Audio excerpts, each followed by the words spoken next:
மாமா கரடி மாமா எங்கே போறீங்க? காட்டு பக்கம் வீடு இருக்கு அங்கே போறீங்க. கம்பளி சட்டை நல்லா இருக்கு யாரு தந்தாங்க? கடவுள் தந்த சொத்து தாங்க வேறு யாருங்க?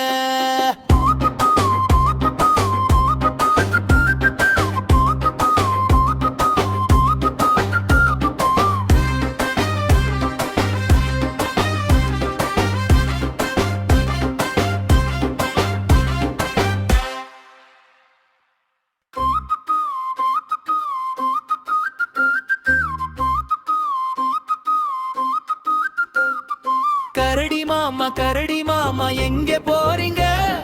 காட்டு பக்கம் வீடு இருக்கு அங்கே போறீங்க. கம்பளி சட்டை நல்லா இருக்கு யாரு தந்தாங்க? கடவுள் தந்த சொத்து தாங்க வேறு யாருங்க?